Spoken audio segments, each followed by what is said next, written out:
last case in the algorithm W deals with let binding. So we have W argument gamma and expression let x equals E in E prime. So first of all, we'd like it to decide the type of expression E.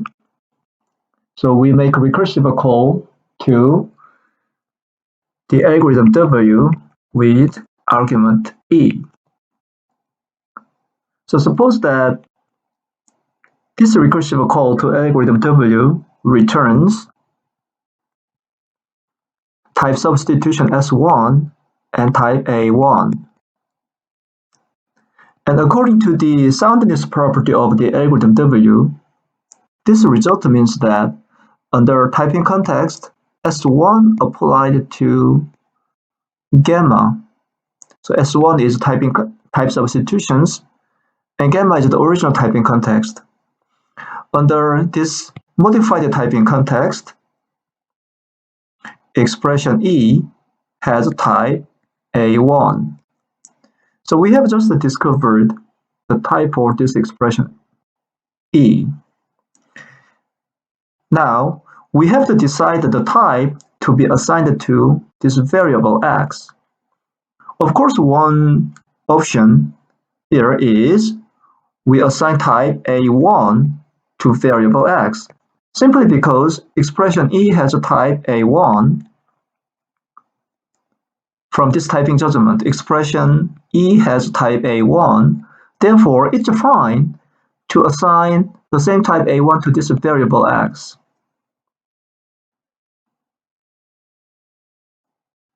However, that's not really what we want.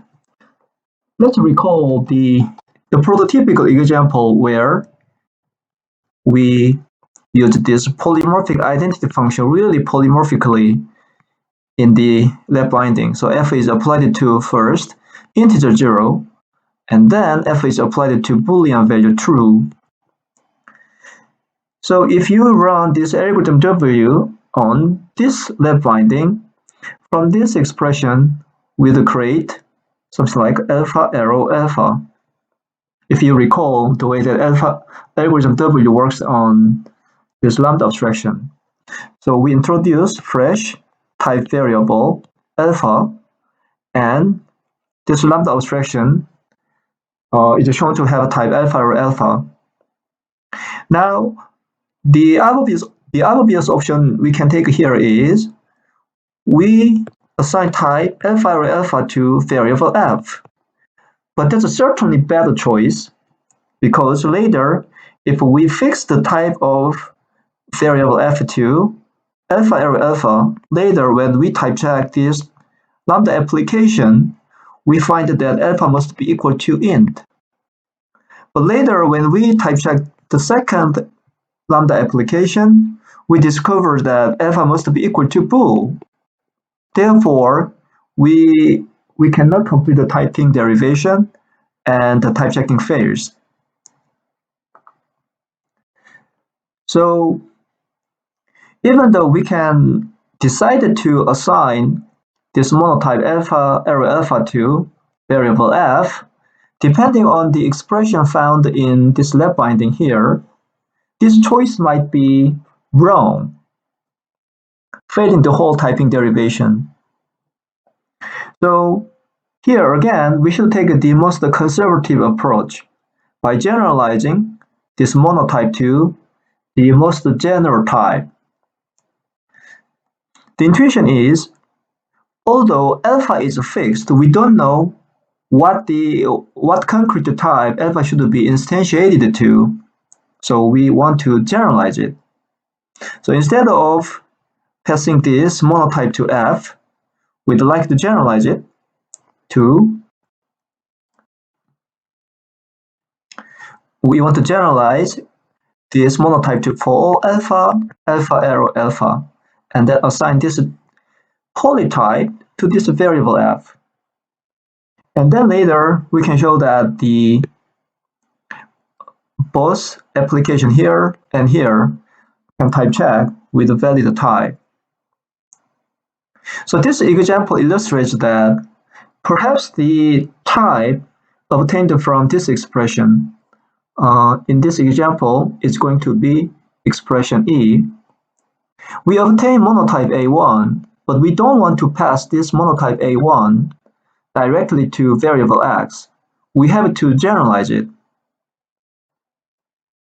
So to this end, we introduce another auxiliary function called gen.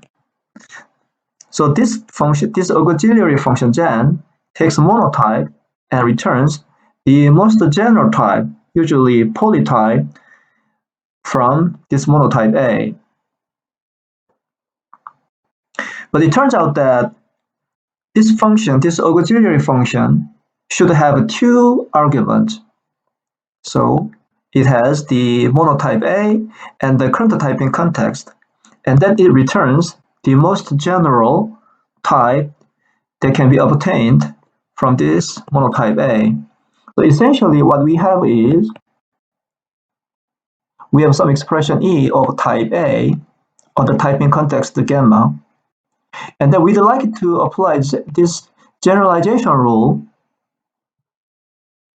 and obtain the most general type from this monotype A. So we'd like to apply this generalization rule as many times as possible to obtain the most general type. So when we generalize the type, we also have to take into account the current typing context. And for that reason, this auxiliary function gen takes actually two arguments, the monotype A and the current typing context gamma. And the way it works is, you collect all the type variables in A. So for example, let's just say we have two type variables in monotype A, alpha and beta. And then we analyze the current typing context and see if these type variables are free type variables in gamma. For example, alpha may not be used in typing context gamma, and let's just assume that beta is a free type variable of typing context gamma. So for instance, we might have, in the typing context gamma, we might have x colon alpha. So alpha is actually used in typing context gamma. But we never have something like y colon beta. We never have something like this in typing context gamma. So alpha, sorry, I got confused.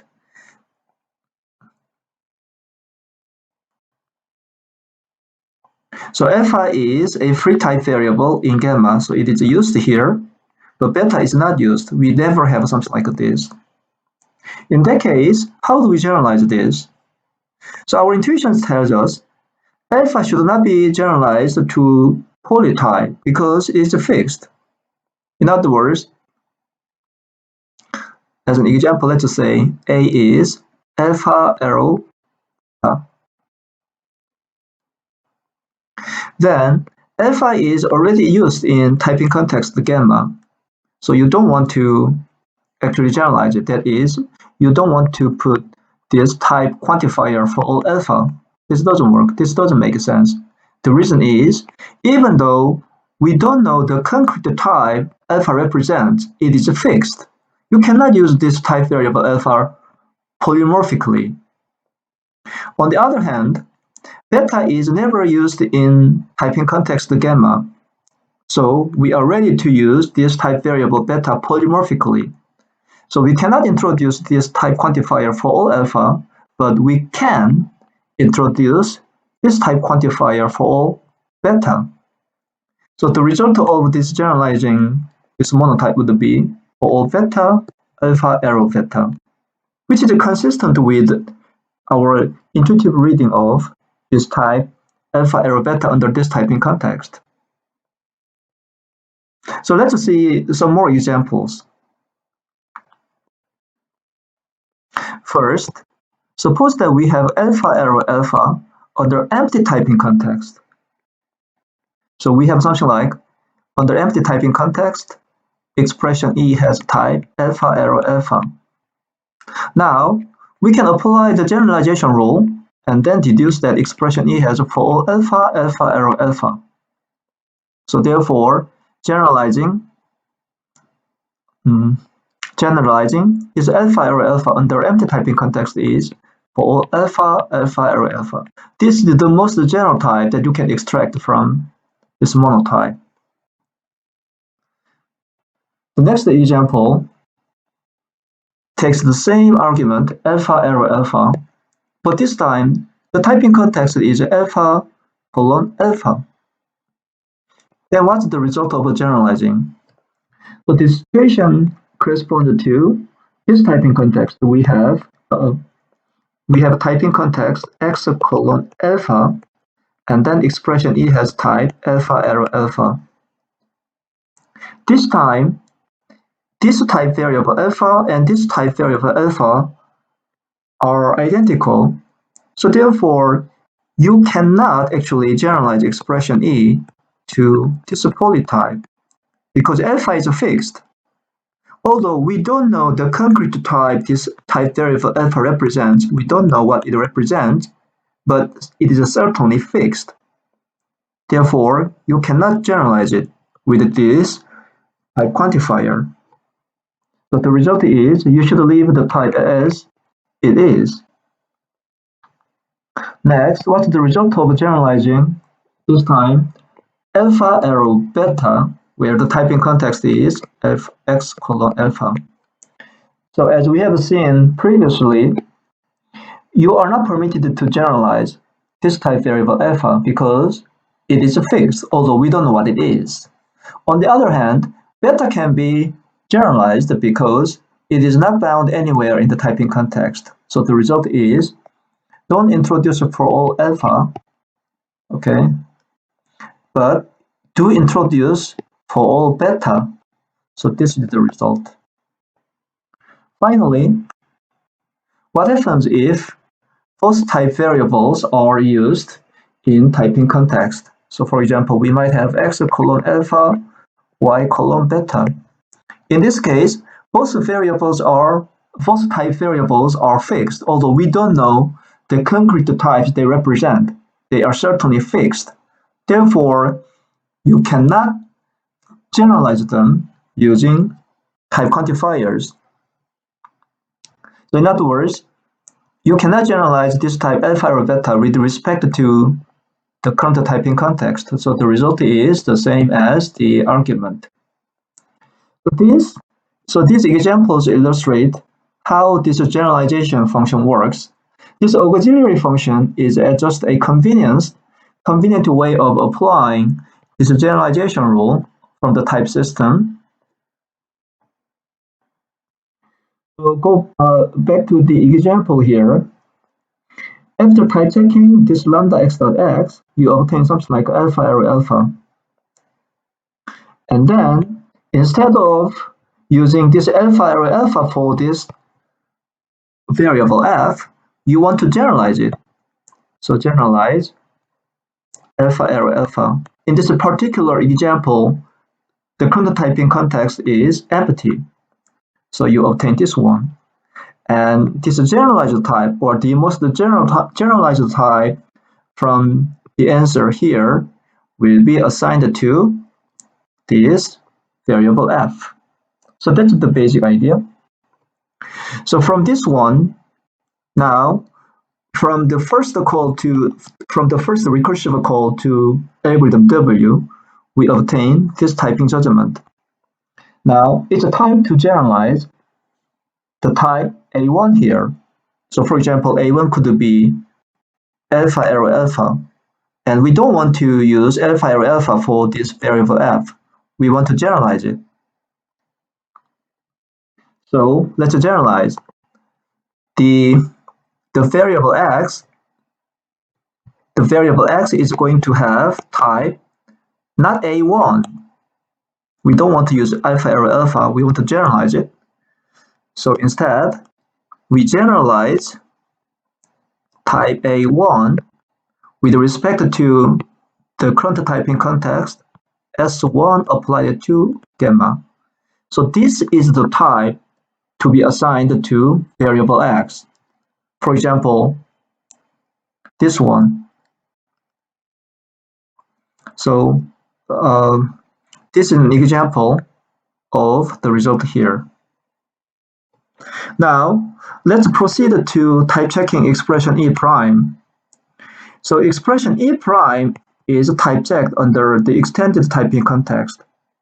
So we have discovered that the proper typing context is this one. Okay, so S1, type substitution S1 applied to gamma. And then we have to extend the typing context with a new binding for this variable f. So let me use this plus. The notation actually is gamma, but for visual clarity, because we are going to make a recursive call S1 applied to gamma.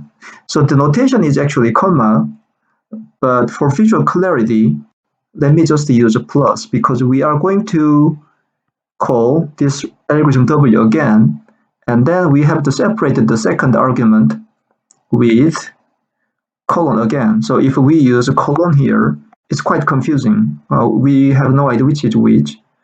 So let me use plus here.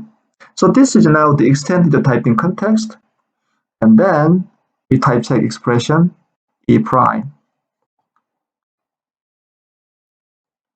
Let me move it over here. So S1 gamma expression E has type A1.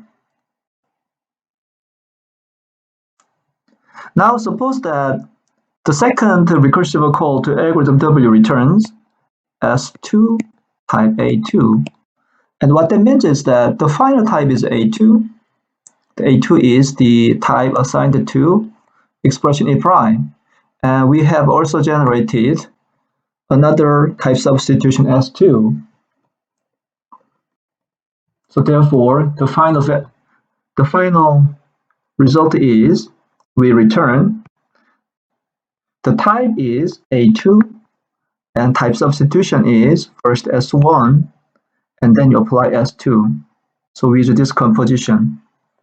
So this is the final result of the algorithm W when the argument is this let binding. So essentially the key idea here is we apply this generalization function, the auxiliary function Zen, which is effectively applying the generalization rule. This generalization rule, like for all alpha A, where alpha should not be in the pre-type variable of gamma. So we can think of the type here, the result of calling the auxiliary function gen as the result of applying this generalization rule as many times as necessary. So to summarize, this is the definition of algorithm W for the case of let binding. First, make a recursive call to algorithm W with argument E, and then you calculate the generalized type for expression E under this extended typing context, this updated typing context. And then you make another recursive call to calculate the type of expression E prime. And this is the final result. And this is the composition of all the type substitutions obtained so far. So this is the last case.